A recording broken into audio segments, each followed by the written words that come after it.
Buenos días, Dios los bendiga. Los saludo en nombre de nuestro Señor Jesucristo. Que la paz que nos da estén con todos ustedes, que en esta mañana seamos acompañados por la misericordia y el amor del Padre.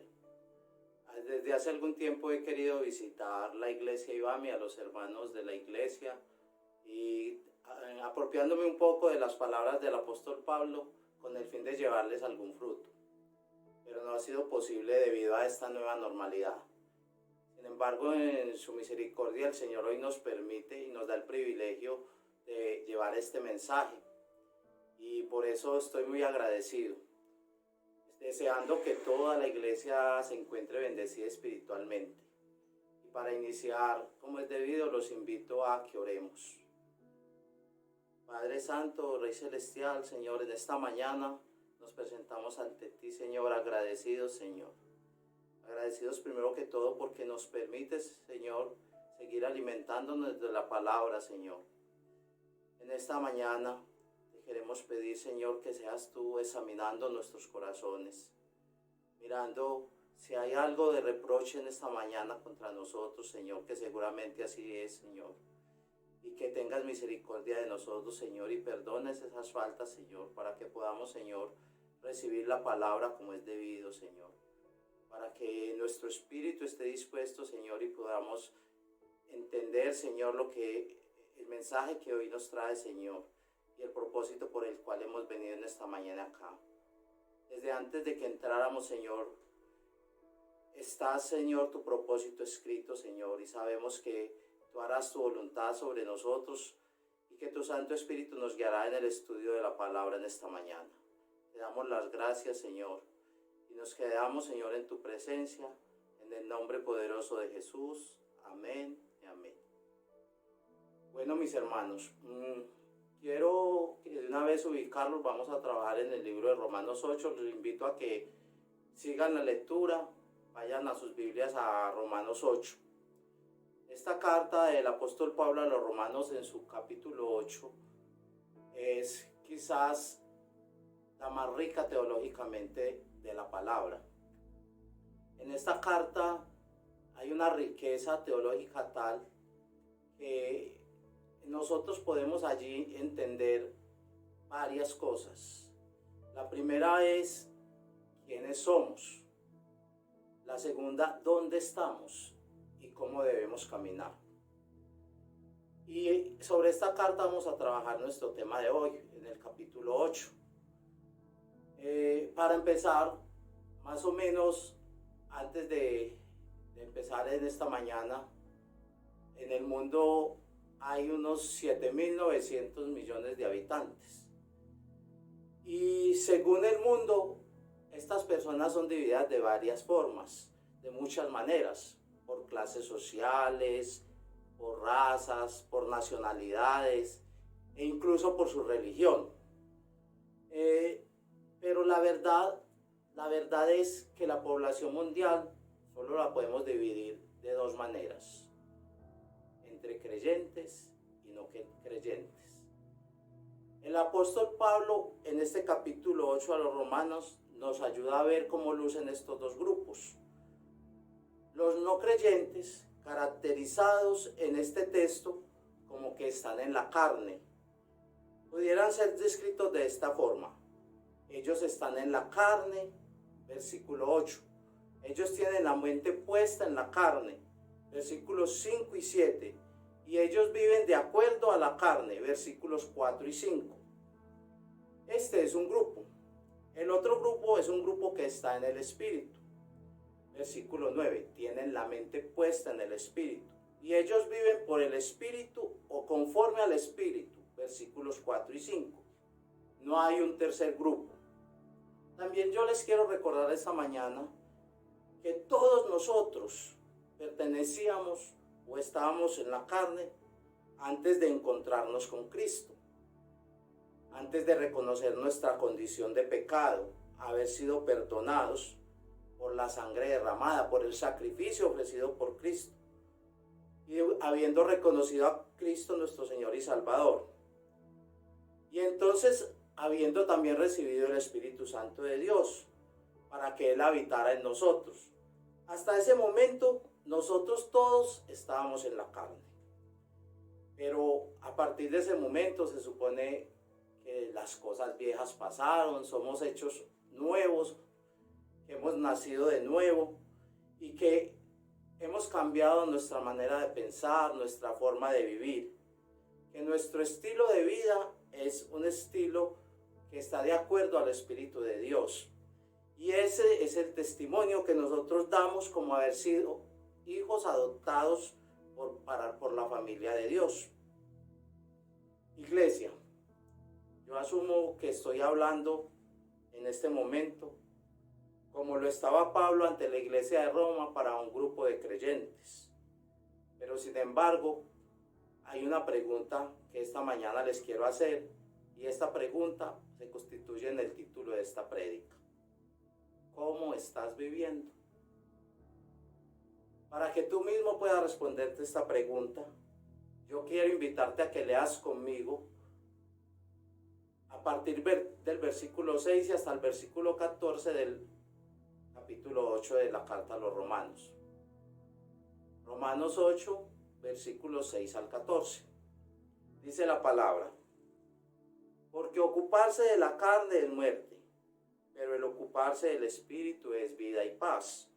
Por cuando los designios de la carne son enemistad contra Dios, porque no se sujetan a la ley de Dios, ni tampoco pueden.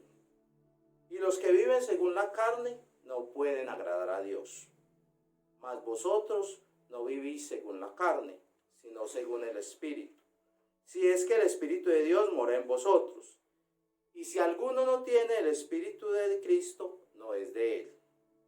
Pero si Cristo está en vosotros, el cuerpo en verdad está muerto a causa del pecado, mas el Espíritu vive a causa de la justicia.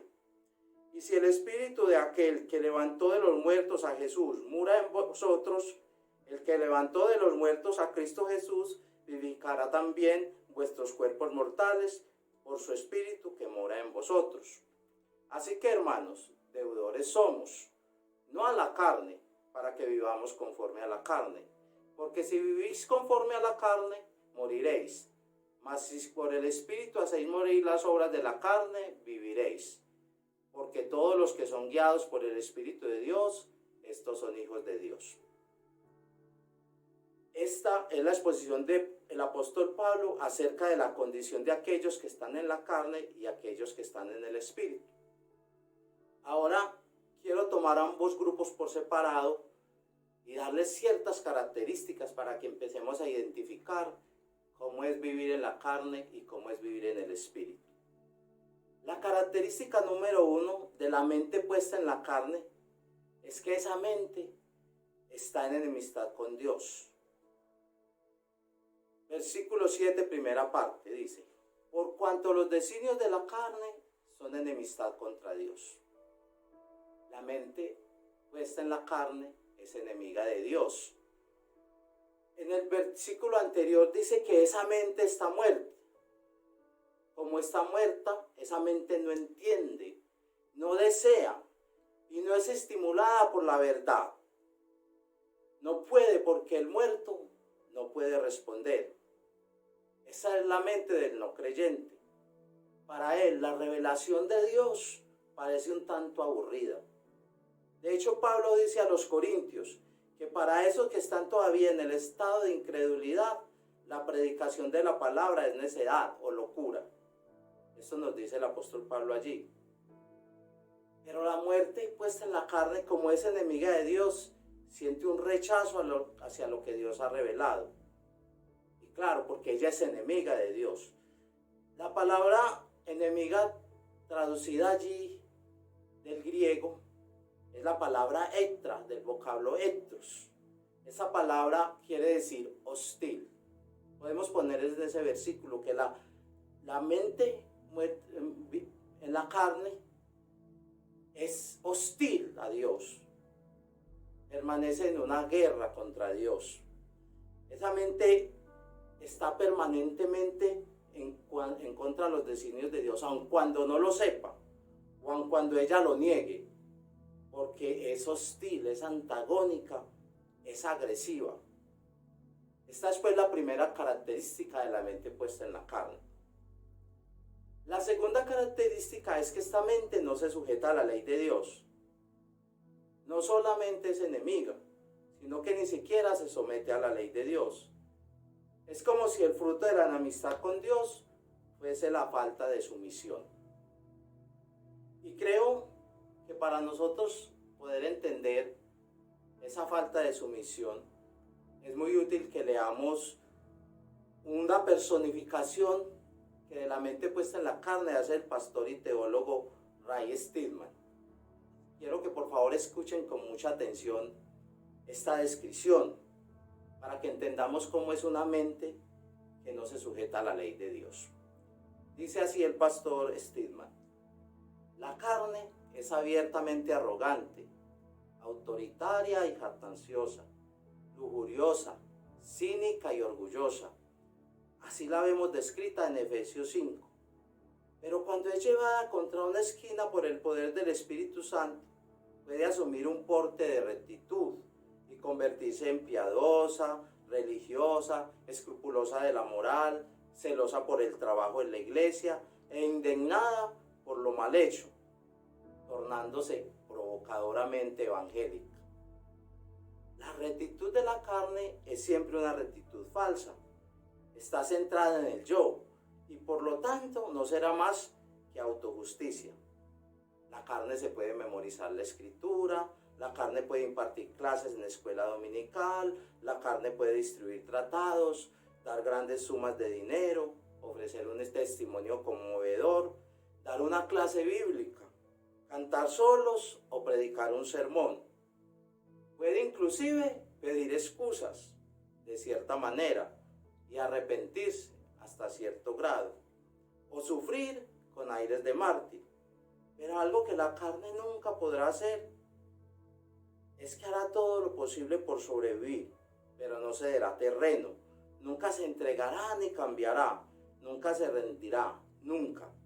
Es resbalosa y evasiva, y cuando se ve acorralada, simplemente adopta otro disfraz y reaparece de otra forma, pero sigue siendo la misma vieja, fatal y malvada carne. Cuando se ve acorralada, prefiere destrozar tu vida que rendirse. ¿Has podido comprobar la veracidad de esto?, pregunta el pastor Stillman. Aquí él nos describe una mente rebelde. Siempre tiene su propia opinión. Son este tipo de personas que la única opinión valedera es la de ellos. Es una mente argumentativa que prefiere sufrir las consecuencias de las malas decisiones antes que someterse a la voluntad de Dios. Así se comporta la mente puesta en la carne.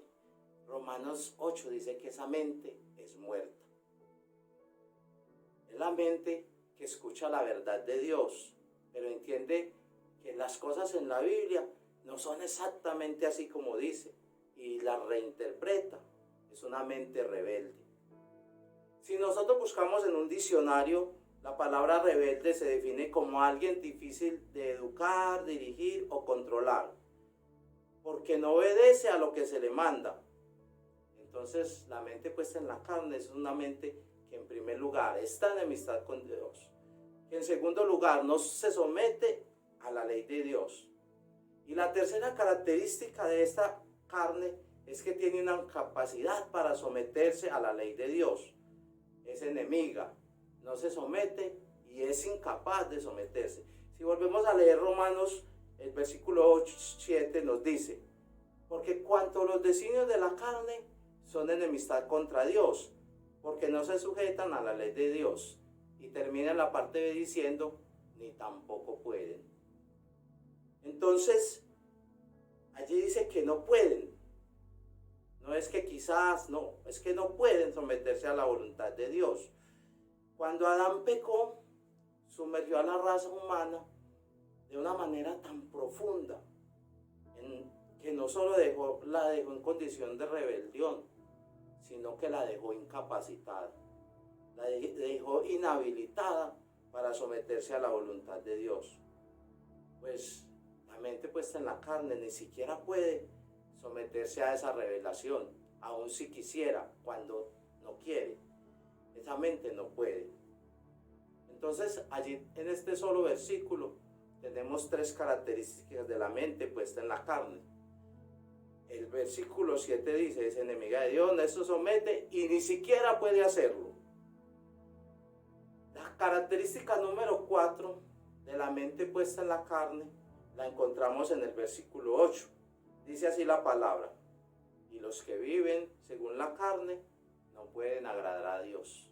Esta es la cuarta característica. Los que están en la carne no pueden agradar a Dios. No dice que es difícil que agraden a Dios. Es imposible agradar a Dios para estas mentes puestas en la carne. Esta persona puede venir a la iglesia, pero no agrada a Dios porque lo hace por las razones equivocadas.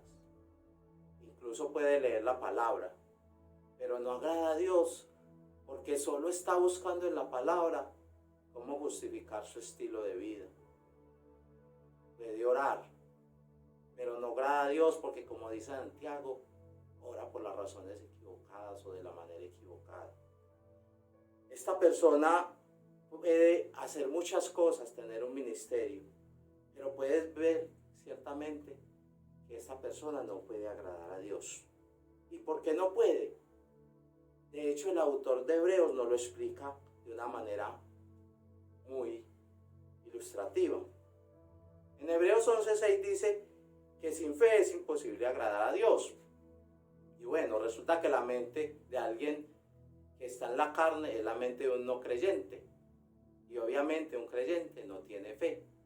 Entonces esa imposibilidad de agradar a Dios viene del hecho de que no cree, no tiene fe. Y sin fe, ya nos dice Hebreos que es imposible agradar a Dios.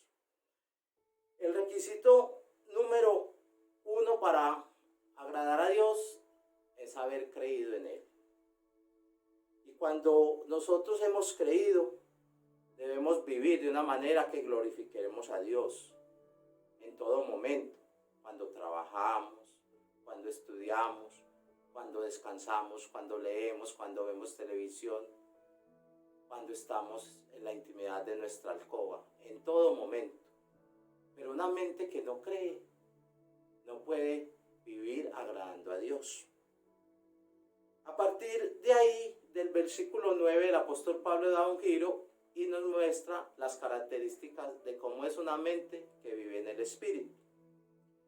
La característica número 1 de las personas que viven en el Espíritu, o sea, los creyentes, está en el versículo 9.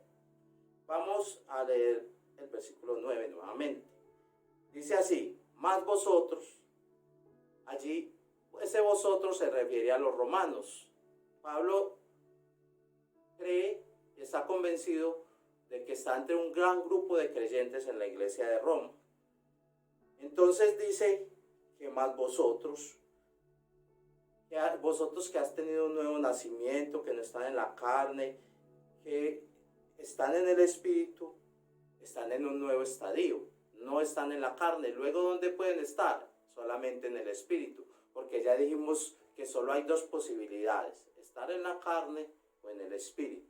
Continúa diciendo Pablo en este versículo: no vivís según la carne, sino según el Espíritu. Y es que el Espíritu de Dios mora en vosotros. Y si alguno no tiene el Espíritu de Dios, no es de él. Bueno, Pablo aquí nos está diciendo algo de dos maneras.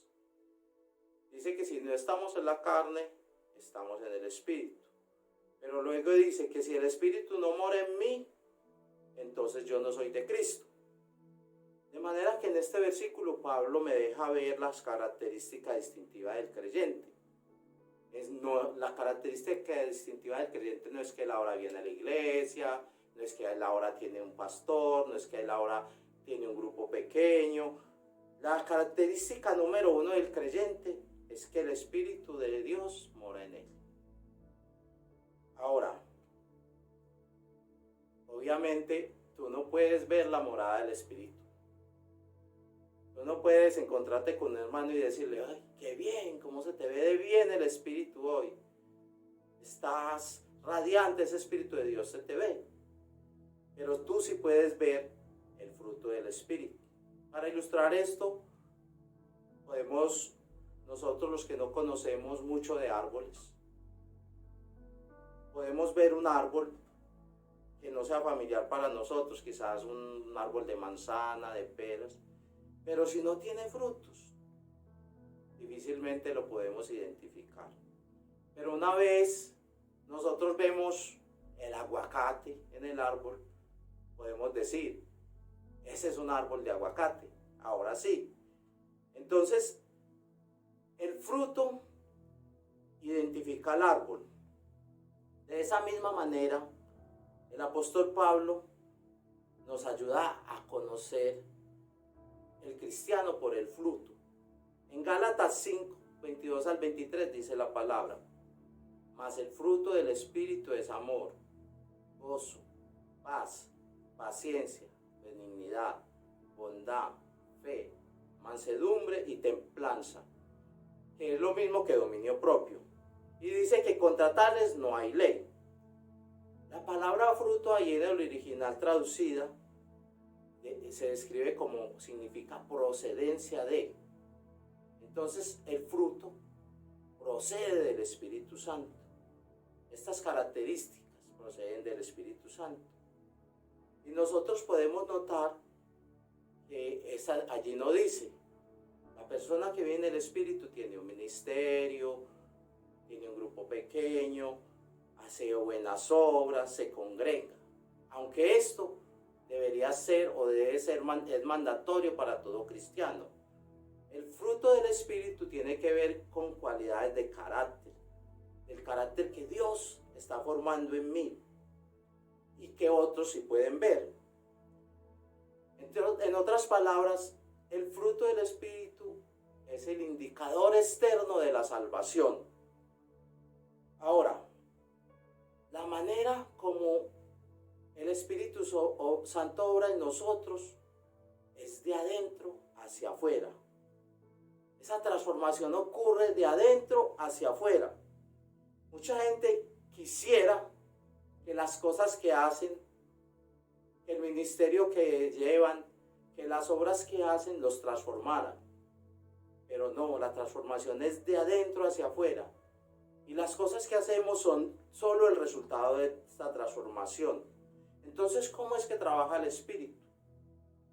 En nosotros. Él opera en nosotros primero, cambiando nuestra manera de pensar. Y al cambiar nuestra manera de pensar, empezamos a ser transformados. Romanos 12:2 dice: no os conforméis a este siglo, sino transformaos por medio de la renovación de vuestro entendimiento, para que comprobéis cuál buena es la voluntad de Dios, agradable y perfecta.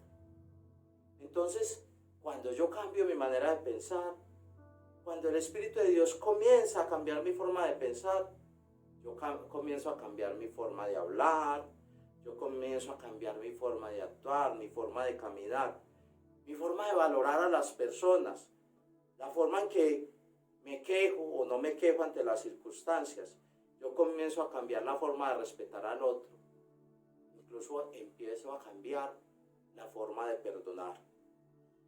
Entonces, cuando empiezo a hacer esto, es un proceso que va rindiendo todas las áreas de mi vida al Espíritu. Me va transformando, me va cambiando. Cuando yo voy en este proceso, esto se traduce en un estilo de vida diferente. Mis emociones, todo lo que soy empieza a rendirse al Espíritu Santo. Y esto es lo que nosotros llamamos, o lo que se llama, la llenura del Espíritu Santo. Miren, de hecho, cuando Pablo le dice a los efesios que ser llenos del Espíritu Santo, se lo dice en el mismo versículo que les dice que no se emborrachen, que no estén bajo el control del alcohol, que en vez de estar bajo el control del alcohol, estén bajo el control del Espíritu Santo. Y en eso consiste exactamente la llenura del Espíritu Santo. En Gálatas 5:16 Pablo dice: digo pues, andad en el Espíritu y no satisfagáis los deseos de la carne.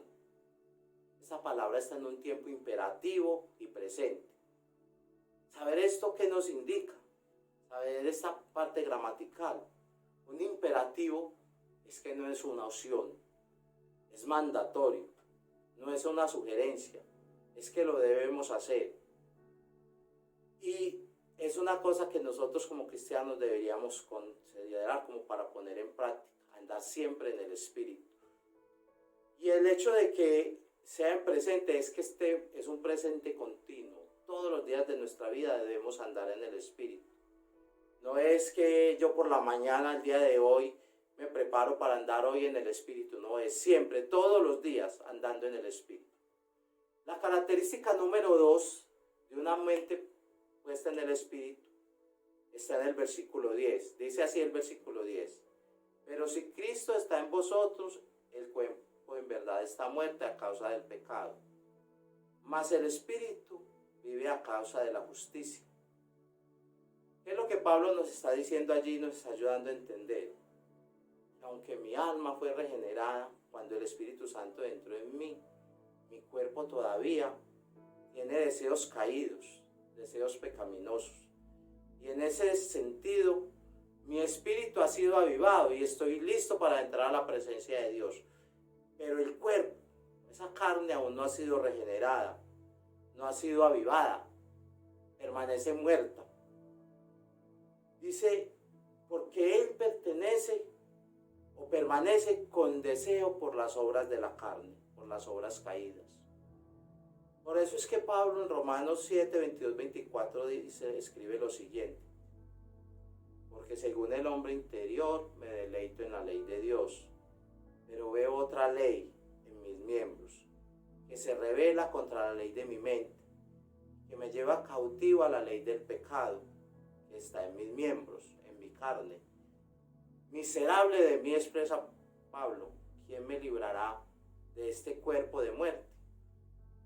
Entonces, la ley del pecado es en esencia el poder de la autoridad que el pecado ejerce sobre nosotros. El Espíritu tiene poder, pero el pecado ejerce una autoridad sobre nosotros. Es allí que Pablo expresa en Gálatas 5:17 y nos explica esto. Dice allí, porque el deseo de la carne es contra el Espíritu, y el del Espíritu es contra la carne, y estos se oponen entre sí, para que no hagáis lo que quisieres. Nosotros queremos hacer cosas, queremos estar bien, siempre tenemos buenos deseos, pero la carne también tiene sus deseos. Entonces la carne se opone al Espíritu, hay una lucha allí. Muchas veces decimos, ¿por qué no podemos hacer lo que deseamos? Si quieres entender por qué no puedes hacer lo que deseas, espiritualmente hablando, es porque todavía tienes una carne demasiado fuerte. Ahora recuerda, hay una esperanza. Nada es más fuerte que el poder del Espíritu Santo de Dios. Pero entonces, ¿cuál es el problema? Es que la carne no puede ser cambiada de este lado de la vida. El apóstol Pablo me dice que cuando yo muero, el cuerpo que yo tengo es enterrado en corrupción, pero se levanta en incorrupción. Se entierra un cuerpo incorruptible y se levanta uno incorruptible. Ese cuerpo es enterrado en debilidad, pero se levanta uno en poder. Ese cuerpo es enterrado como mortal, pero se levanta un cuerpo espiritual. Es ahí cuando el cuerpo va a comenzar a cambiar. Mientras tanto, la carne no puede ser cambiada. La carne no puede ser regenerada. El espíritu sí, la carne no. La carne no puede ser enseñada a complacer a Dios, porque la carne obedece a impulsos, incluso a impulsos que tienen que ver muchas veces con hormonas y neurotransmisores y una serie de cosas. La carne no puede ser regenerada. La carne no puede ser enseñada porque responde a impulsos. Entonces, ¿qué hago yo? Me dirías. Porque no puede ser que no haya esperanza. Bueno, el apóstol Pablo, de una manera muy clara, nos deja ver lo que él hizo. Él nos deja ver lo que él hizo respecto a la carne. Cuando él escribió a los Corintios en su primera carta, en el capítulo 9, versículo 27, decía: sino que golpeo mi cuerpo y lo pongo en servidumbre, no sea que habiendo sido heraldo para otros, yo mismo venga a ser eliminado. Ahora, no es que te imagines al apóstol Pablo allí todos los días en la mañana, dándose azotes, golpeando, dándose 39 azotes, y que tú vayas a hacer lo mismo, no. Pablo está diciendo: yo estoy disciplinando mi carne, yo la golpeo, yo la hago mi esclava. En otras palabras, la carne no me va a decir a mí lo que yo voy a hacer. Yo le voy a decir a la carne lo que va a hacer. Pablo lo que nos está diciendo es que él disciplina la carne. ¿Y que saben por qué? ¿Por qué lo hace? Porque puede ser que habiéndole predicado a otros, él termine siendo descalificado. Y él no puede permitir, yo no puedo permitir que la carne me destituya de la posición que Dios me dio. Miren, para ilustrarlo un poco, podemos decir lo siguiente: puede que la carne quiera dormir 12 horas, pero en serio, ¿tú vas a permitir eso? O me dirás: no, ¿qué tal 10? ¿En serio? Me dirás: no, es que lo que se recomienda son 8. Ya te estás acercando. Pero recuerda que si duermes 8 horas diarias, cuando cumplas 60 años, habrás dormido 20 años. Yo puedo disciplinar la carne, puedo restringirla. Yo no puedo hacer otra cosa como vimos, no la puedo regenerar, no la puedo cambiar, pero sí la puedo restringir. El ayuno, que tanto dicen que para qué sirve, es una de las maneras de disciplinar la carne. Él contribuye. Uno de los beneficios del ayuno es disciplinar la carne. Ahora, hay otros tipos de ayuno a los que yo puedo hacer, a los que yo me puedo dedicar. Todos los deseos que tu cuerpo tiene, que tu carne tiene. Yo puedo ayunar de las redes sociales, yo puedo ayunar de páginas en internet, yo puedo ayunar de fiestas, yo puedo ayunar de televisión, yo puedo ayunar de sexo, puedo ayunar de películas, muchas de las cuales pudieran estar alimentando mi carne. Si yo no ayuno, la carne se va a empoderar, hasta el punto de que pareciera como si tuviera más poder que el espíritu que mora en nosotros. Cuando tú tienes esa lucha, tú entiendes mejor, porque en la lista del fruto del espíritu está el dominio propio. Porque es el dominio propio el que le dice a la carne: no lo vas a tener. El que le dice a la carne es disciplina, no lo vas a tener y no lo vas a tener. Y el dominio propio es un fruto del espíritu. En el versículo 11, el apóstol Pablo nos ayuda a ver que llega un tiempo donde ese cuerpo será regenerado, donde ese cuerpo será distinto, donde la carne será distinta. Y dice este versículo: y si el espíritu de aquel que levantó a los muertos, de los muertos a Jesús, mora en vosotros, el que levantó de los muertos a Cristo Jesús, vivificará también vuestros cuerpos mortales, por su espíritu que mora en vosotros. El espíritu que le dio la vida cuando estaba muerto, cuando estaba el espíritu que me dio la vida, que te dio la vida cuando yo estaba muerto, cuando estabas muerto en delitos y pecados, es el mismo espíritu que le va a dar la vida a mi cuerpo cuando haya sido enterrado. Y esté muerto, y él esté muerto, y él le dará la vida, y entonces ese cuerpo mortal se resucitará en uno espiritual, que ya no tendrá los deseos caídos, que mi cuerpo sí tiene hoy en día. Hasta entonces, tu labor es disciplinar la carne. La característica número 3 de una mente puesta en el espíritu es que él es deudor. Él le debe algo a alguien. No algo, le debe mucho a alguien. Pero escuche cómo Pablo lo describe en el versículo 12. Así que, hermanos, deudores somos, no a la carne, para que vivamos conforme a la carne. De todo lo anterior que hemos dicho y de lo que podemos inferir, Pablo dice que somos deudores, pero deudores del Espíritu. Al Espíritu es a quien yo le debo que cuando estaba muerto en mis pecados, Él me llevara y me sacara de la mortandad a la vida. Al Espíritu es al que yo le debo que hoy ya me puedo someter a la ley de Dios. A Él le debo que yo, que era enemigo de Dios, ahora puedo amar la ley de Dios y que ahora puedo obedecer la ley de Dios.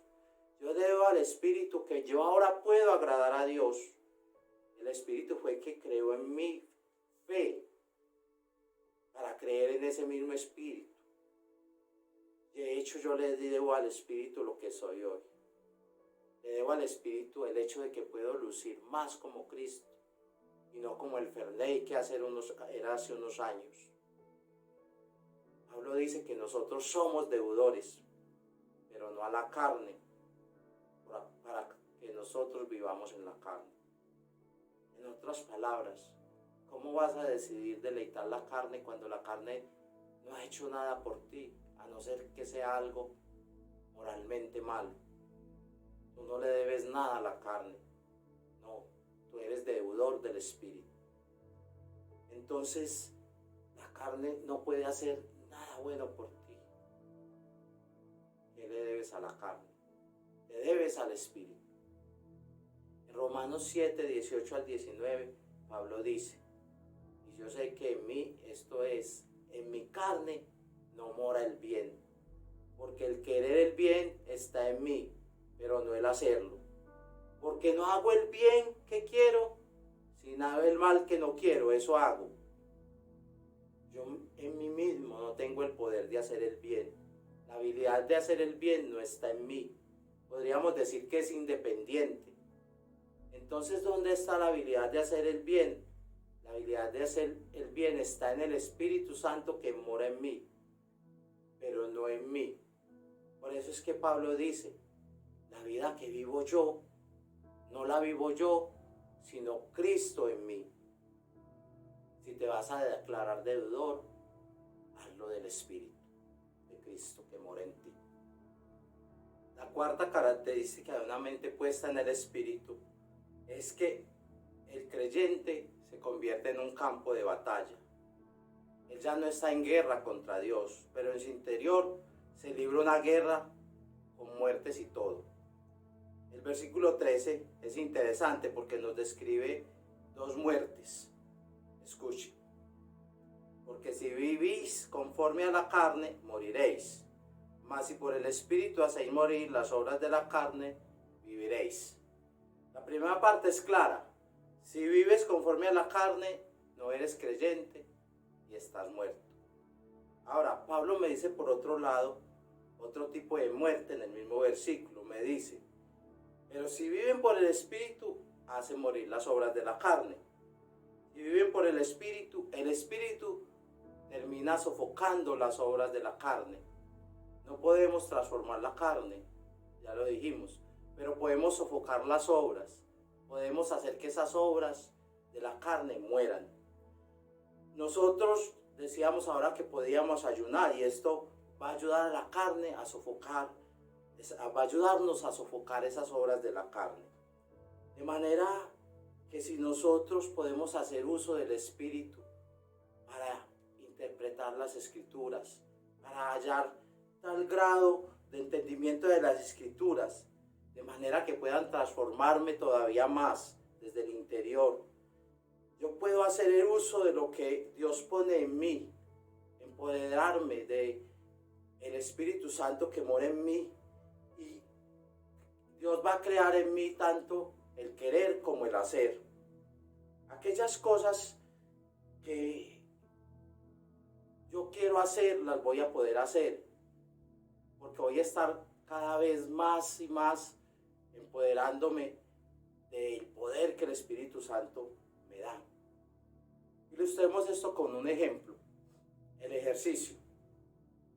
Todos nosotros necesitamos hacer ejercicio, algunos más que otros, pero generalmente no nos gusta hacer ejercicio. Nosotros queremos hacer ejercicio, obviamente, porque nos gustan los beneficios que trae el ejercicio y podemos hacerlo. Muchas veces hasta hemos comprado equipos de gimnasio y los tenemos en nuestra casa. El poder hacer el ejercicio está en nosotros, pero normalmente no lo hacemos. ¿Por qué? Esto es porque somos vagos. Nosotros no lo hacemos porque somos vagos, no hacemos el ejercicio. A muchos de nosotros Dios nos ha puesto el querer y el hacer, pero no lo hacemos porque somos vagos espiritualmente hablando. Pablo dice que si vivís por el Espíritu hace morir las obras de la carne. ¿Y cómo es esto de manera práctica? Vamos a ilustrarlo con la palabra de Dios. El mismo Pablo nos da la respuesta de cómo hacerlo. Miren, en Gálatas 5:20 Pablo nos da una lista de las obras de la carne. En esa lista de las obras de la carne está, por ejemplo, la ira. Pero en Gálatas 5:23 se me habla de que el fruto del Espíritu es la mansedumbre. En la medida que el Espíritu toma control de mí y produce el fruto de la mansedumbre, en esa misma medida, la mansedumbre hace ahogar las obras de la carne, el fruto de la carne que es la ira. En Gálatas 5:20 se nos dice que la división entre mi hermano y yo es una obra de la carne. Yo creo que eso está claro. A nadie se le ocurriría decir que los pleitos son obra del Espíritu, ¿cierto? Pero en Efesios 4:43 se me habla que la unidad del Espíritu, de manera que el fruto del Espíritu en mí causa una unidad que destruye la obra de la carne llamada división. En Gálatas 5:20 se me dice que las rivalidades son fruto de la carne. Y en Gálatas 5:22 me dicen que el fruto del Espíritu es amor, gozo, paz. Pues la paz, que es el fruto del Espíritu, evita en mí las rivalidades. Miren, en Gálatas 5:20 también se nos dice que la inmoralidad, la sensualidad, la borrachera son frutos de la carne.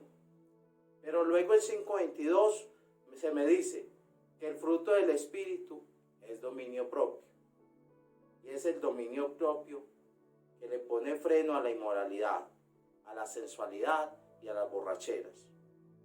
Ahora podemos ver por qué Pablo dice que si vivimos por el Espíritu podemos hacer morir las obras de la carne. Es que el uno sofoca al otro. Nosotros como cristianos vivimos en una guerra constante, en una lucha constante mejor. Y Pablo en el versículo 14 empieza a darnos la conclusión. Dice allí, porque todos los que son guiados por el Espíritu de Dios, estos son hijos de Dios. Dice todos, bueno, iglesia, no dice unos cuantos, todos los que hemos recibido a nuestro Señor Jesucristo. Yo asumo que todo el que me está escuchando esta mañana es hijo de Dios. Eso implica que en Ibami no hay una sola persona que no esté siendo guiada por el Espíritu. Pero sin embargo pecamos.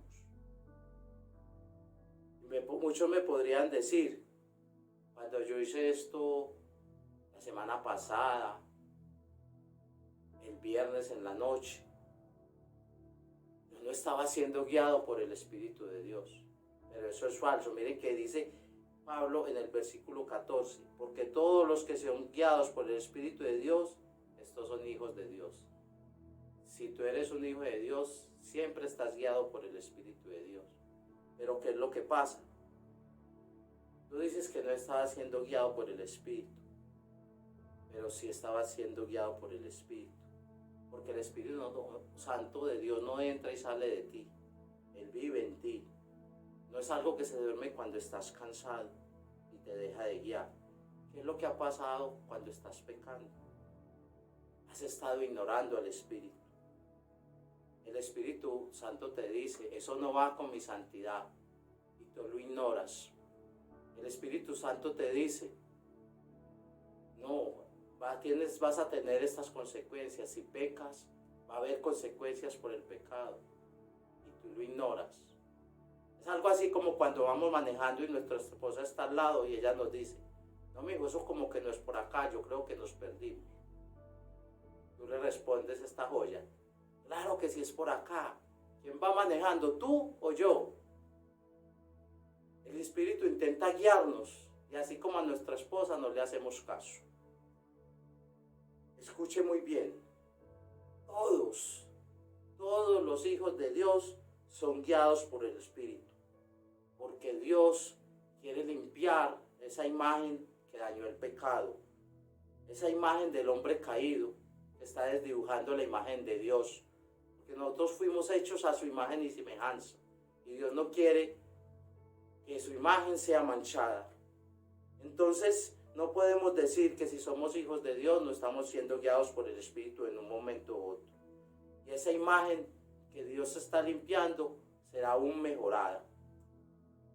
Entonces el apóstol Pablo nos está dando a entender que esa lucha que hay en el cristiano, esa lucha del cuerpo caído que es muerte, que dice en Romanos 7:24, esa lucha que hay en nosotros entre el espíritu y la carne, y la que le hace expresar a Pablo al final de Romanos 7, ¿quién me librará de este cuerpo de muerte? Este cuerpo que tiene todos esos deseos todavía. Pero inmediatamente él responde y exclama, gracias a Dios por Jesucristo. Gracias a Dios por Jesucristo, Señor nuestro.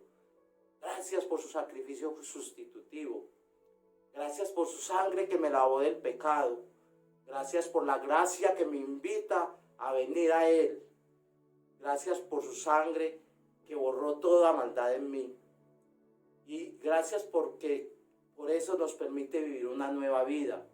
Ser una nueva criatura. Cantar ser una nueva criatura, lo declara la Escritura. Y poder vivir para la gloria de Dios. Y dejar de ser enemigo de Dios. Y poder agradar a Dios. Dejar de estar en rebeldía contra Dios.